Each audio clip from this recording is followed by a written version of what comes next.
Welcome to Pindar Poetry. We hope you learned something new. In this video, I will show you how to make toaster strudel in the oven. First, preheat your oven to 375 degrees F.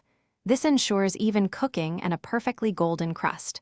While the oven heats, line a baking sheet with parchment paper. This simple step prevents sticking and makes cleanup a breeze, so you can enjoy your warm treat without any fuss. Get ready for a delicious breakfast.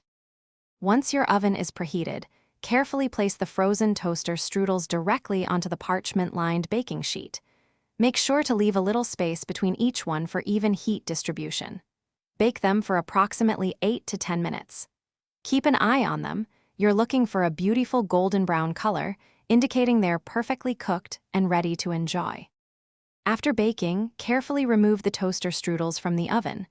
Let them cool on the baking sheet for just a minute or two. They'll be quite hot.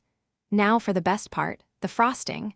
Snip a small corner off the frosting packet. Then, drizzle it generously over each warm strudel. The heat will help the frosting melt slightly, creating a delicious glaze. Your oven-baked toaster strudels are now ready to be enjoyed. Serve them warm for the best experience.